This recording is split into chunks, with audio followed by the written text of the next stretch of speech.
For years, smartphones have been chasing two goals: more power and more cameras. And now it feels like they're trying to add a third: more AI.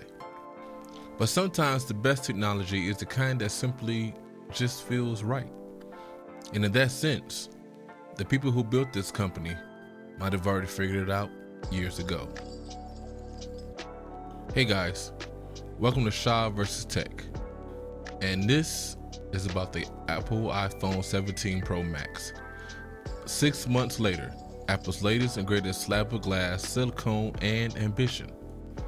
It's faster, it runs cooler, the cameras are better than ever, and yet somehow it also feels like a step sideways in a few places.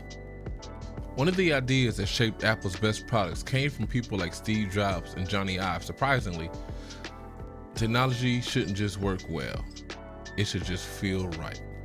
And the iPhone 17 Pro Max still carries that philosophy. But this year, there's a noticeable shift.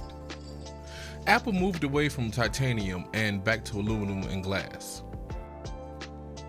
It's lighter, but also feels a little less premium than last year's titanium build, especially after all that hype about moving to titanium. And the orange color. The orange color is bold, and I know it's a bit divisive, but personally, I've kind of got mixed feelings. It's unique, but early on it also meant finding cases that actually matched the phone, and that was a bit of a challenge.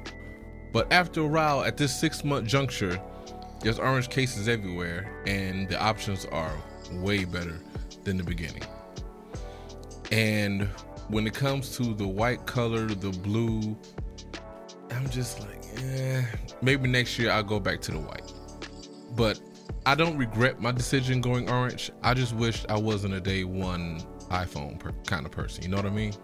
Now inside the iPhone 17 is the latest silicone chip, the A19 Pro. And surprise, surprise, it's fast. Apps launch instantly, multitasking is effortless, and video editing on a device still feels like science fiction compared to where phones were at just a few years ago. But the real story here might actually be heat. Apple added a vapor chamber cooling system, something Android phones have used for years, and the result is a phone that is actually noticeably cooler under heavy workloads compared to last year's model. But of course, no iPhone review will be complete without talking about the cameras. The 48 megapixel sensor here is fantastic. Photos are sharp, dynamic range is excellent, and Apple still delivers some of the most consistent imaging processing in the industry. But where this phone really shines is video, at least for me. Apple's S-Log recording mode continues to be the gold standard for mobile filmmakers like myself. Color grading, flexibility, dynamic range, stabilization. If video matters to you, this is still one of the best cameras you can get in your pocket.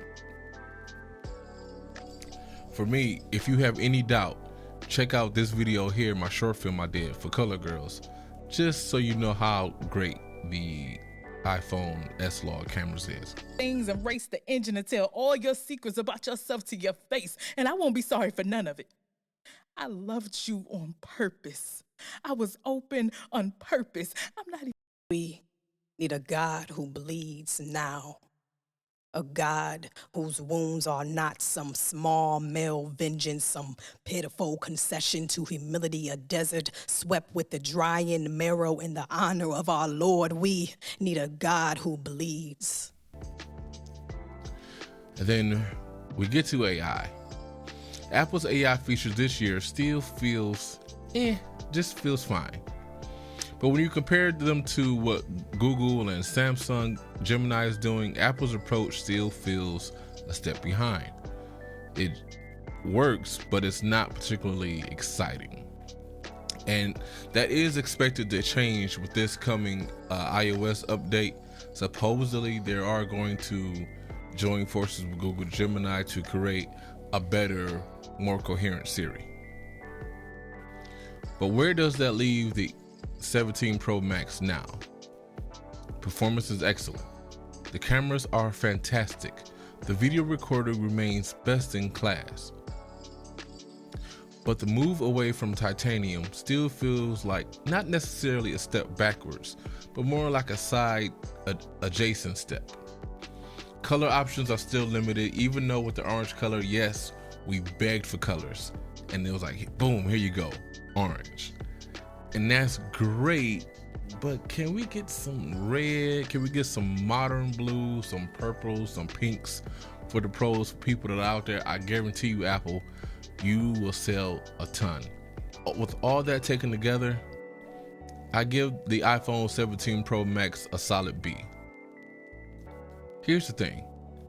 Even after all these years, Apple understands something many companies forget. A phone isn't just a list of specs. It's something you hold 100 times a day. And when the competition gets louder, faster, and smarter, sometimes the quiet confidence of good design still counts for something. Don't get me wrong, the iPhone is beautiful, but this 17 Pro Max feels more utilitarian. It feels like something you just have in your pocket with your wallet, your knife, or whatever else you have. It has become your everyday utility for basically everything. And the way it feels a little bulky.